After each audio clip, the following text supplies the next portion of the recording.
Okay. Hello, Hi, Jennifer. Hello, Paul. Rosario. Hello. Hi. My first question is to you, Jennifer, because I know you're from the country part of Georgia. I grew up in Decatur, and I know Douglas is Okay. way I down lived there in by Decatur forever. I went to college there. I lived out on Church Street. Yes, I love Decatur. okay, must with Decatur the is Agnes cool, Scott or no matter something. what they say. Decatur is greater. It is. But I've seen all these versus battles that's been classic, even like writers like John Austin and Neo and all the artists. But I haven't seen country music participate in verses. And I wonder, like first, like what two country music artists would you like to see do a versus battle if there is one? And why hasn't this happened yet? Ooh, well, I That's a love that great you're asking it, number question. one, and it's a good question, and it needs to happen. In terms of, I'm trying to think, do I want to go modern or do I want to go classic in terms of country artists? I mean, I would probably say, Be I'd like to careful. see We're the gonna make this ladies. happen. What's that? I said, be careful. We're We're gonna gonna make this we're happen. gonna be Jamal's making gonna this be happen. nuts for you. From the ladies, I would love to see, of course, Shania Twain and Faith Hill. Some of the more current ladies, I would love to see Maren Morris, and possibly Cam. They would be fantastic. I need to think of some of the gentlemen. Some of the gentlemen. I love all the ladies, so it's a little bit tougher for me to think of the gentlemen. I'll have to think of the guys. Maybe some of the maybe Thomas Rhett and Luke Bryan. That could be a fun. I hear it. I hear it.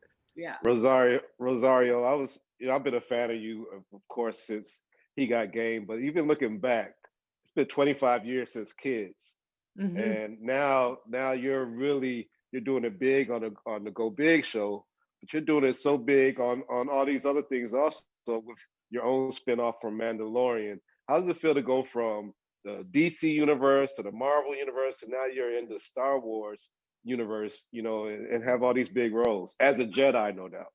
Well, I am no Jedi. But I don't want to leave Kevin Smith out there because I am also in the View Askew universe as well. And then honestly, the only thing I'm still hoping to be in is the Star Trek universe. And I feel like then I'll be in all the universes. Some people have other goals. Those are my goals in life. But I mean, it's unbelievable. I'm 41. I was supposed to have been shipped off to pasture at this point, apparently, as I was You told. look good. Nobody would know that. They're not going to ship you off to pasture.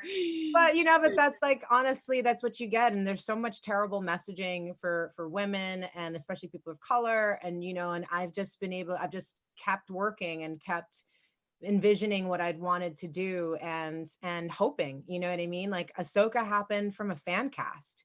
I Yeah. mean, and just throwing something out on Twitter, and the force was at play. So it just makes me believe in the profound, and you're never too old to explore your dreams and your passions. And and I'm as long as I get to keep doing it, I'm showing up. I'm just so grateful for the opportunity. It's been my life. It's my life work. And I'm stunned. I really am. I don't take it for granted at all. For as long as it can possibly last, I'm in it to win. And lastly, what are you two guys like wishes for this new year? Do y'all have any like?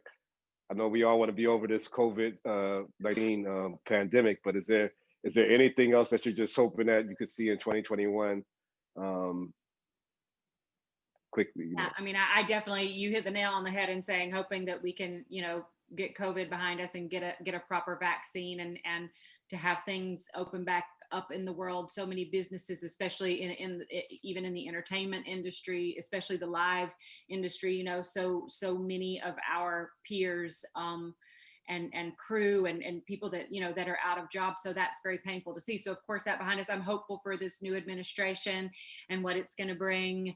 So I think there's a lot to be hopeful for, and I hope that all of it, that all of it can happen, that we have some more unity and that we're all healthy and safe. Yeah. And so that, this year isn't over, and, early voting just started in Georgia, for the Senate runoff election. And, starting off the new year, we could be, having a turnout in Georgia that can make a really profound effect in how the rest of this year, kind of pans out for Americans and people across the world, for generations to be felt, because it is work, it is healthcare, it is health, it is education. All of these things are on the line right now, and I'm hoping and praying for folks who are struggling right now to still make that priority, because though voting can't solve everything, it can be the thing. Not doing it can cost us everything we have. And so that's what I'm hoping, in the midst of all of the pain and the strife that so many are going through, and the distraction of the holidays and all of that stuff, that we don't veer too much off of course and what is possible for us to all participate in creating in the next year, because there is no going back to normal. And this COVID has really exacerbated the inequities that we've already been suffering. And so I'm really hoping for a real shift in that regard. That's what I'm praying for and working toward, because we need that. Well, thank you guys for your time, and I hope your work pays off, and I hope to see you guys on the other side of this pandemic real soon. Yes, please. Thank you. Fingers crossed. See you. All right. Prayers up.